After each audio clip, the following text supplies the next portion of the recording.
네, 안녕하세요. 중투입니다. 이번 영상은 시장에 좀 조정이 들어갈 가능성이랑 그리고 대주주 요건이 저는 이제 다가올 리스크 중에 하나라고 생각을 하는데 그 이유에 대해서 조금 말씀을 드리고요. 그럼 5제 KMW를 좀 팔아야 될지에 대해서도 저의 생각을 좀 말씀을 드리겠습니다. 일단은 코스닥 지수가 오늘도 양전을 했어요. 저는 개인적으로 오늘은 조금 그 조정이 나올 거라고 생각을 했는데, 왜냐면 좀 미국 증시도 약간 불안정하고 우리나라 증시 어떤 고점 부담감이 상당할 거라고 생각을 했거든요. 그리고 좀 금요일 날에는 보통 주말이 껴있기 때문에 약간의 어떤 불확실성 때문에 약간의 그 차익 실현 물량이 나오는 그런 날들이 좀 많아요. 그래서 좀 조정이 나올 거라고 예상을 했는데 예상과는 다르게 플러스 전환을 했습니다.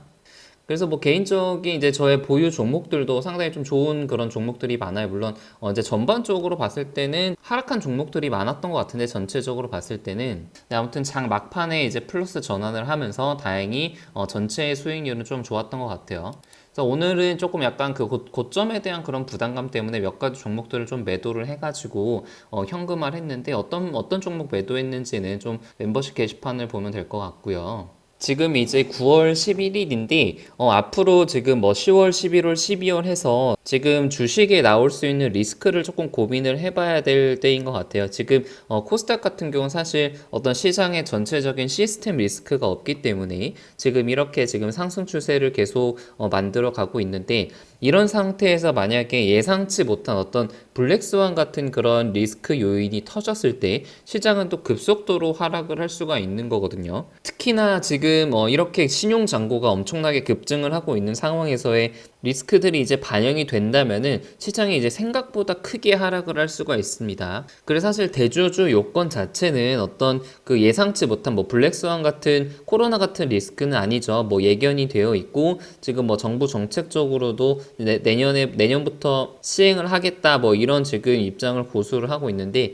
이게 대주주 요건이 문제가 뭐냐면은 뭐 아시는 분들은 다들 아시겠지만 어떤 그 종목 한 종목을 기준으로 3억 이상 보유를 하고 있으면은 대주주 요건이 돼요. 원래는 이게 10억이었는데 3억으로 굉장히 줄어들죠. 그래서 이게 뭐 3억 한 종목을 3억 가지고 있으신 분들이 뭐 아주 많진 않겠지만 이게 또 의외로 지금 시장의 상승기고 굉장히 저점 대비해서 많이 올랐기 때문에 생각보다 3억 이상을 가지고 계시는 분들이 많을 수도 있어요. 뭐 저 같은 경우만 하더라도 물론 한 종목에 3억 이상 되는 종목이 있진 않지만 뭐 KMW 같은 경우는 거의 여기서 만약에 비중을 조금만 더 늘린다면은 여기 요건에 될 수도 있죠. 특히 이게 문제가 만약에 내가 1.5억을 1억 5천만 원을 만약에 매수를 했는데 이게 주가가 올라가지고 두 배가 돼버리면 이제 대주주가 되는 거예요. 예를 들어서 이런 식인 거죠. 뭐 아래 알서포트 같은 경우는 저점 대비해서 굉장히 많이 올랐어요. 근데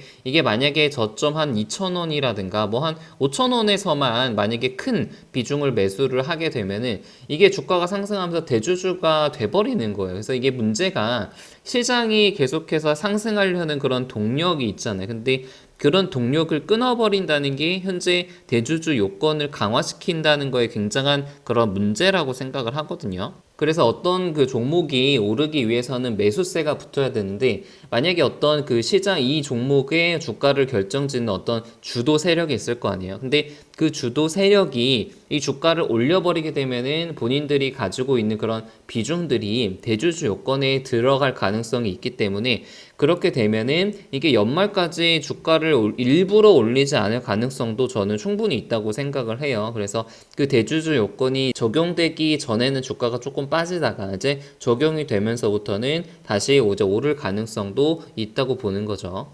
그래서 이 대주주 요건 때문에 추가적으로 이제 급등하거나 상승하기는 조금 부담스러운 그런 종목들 그리고 시장을 전체적으로 보더라도 어떤 지수가 그런 것 때문에 좀 부담감을 느끼고 또 차익 실현 물량이 나올 가능성도 있다라고 보고 있습니다. 그리고 이게 뭐 아시는 분들은 아시겠지만 이게 그 본인만의 그 계좌에 적용이 되는 것이 아니라 가족 계좌가 적용이 됩니다. 예를 들어서 뭐 아까 보여드렸던 뭐 알서포트라는 종목을 내가 1억을 가지고 있고 그리고 나의 뭐 자식이라든가 나의 뭐 그 가족 중에 한 명이 1억씩 가지고 있어서 총 3억을 가지고 있으면은 그거 자체가 대주주 요건이 돼가지고 세금을 물게 됩니다. 그래서 이거를 이제 모르시는 분도 계실 거예요. 가족 계좌로 이것을 계산한다는 것은. 그래서 꼭 확인을 해 보실 필요한 분들은 꼭 한번 확인을 해 보시는 게 좀 좋을 것 같고요.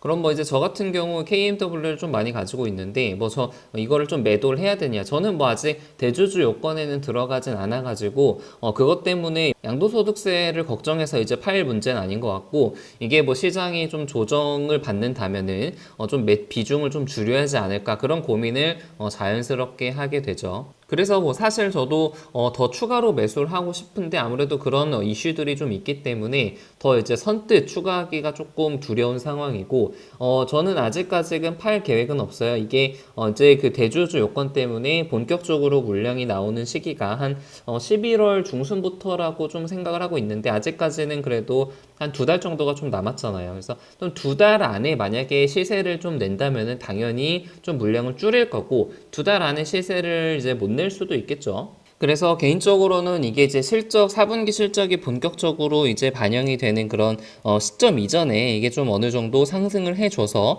좀 물량을 좀 줄일 그럴 시나리오를 가장 좋게 이제 보고 있고요. 아직까지는 뭐 큰 매도 계획은 없습니다.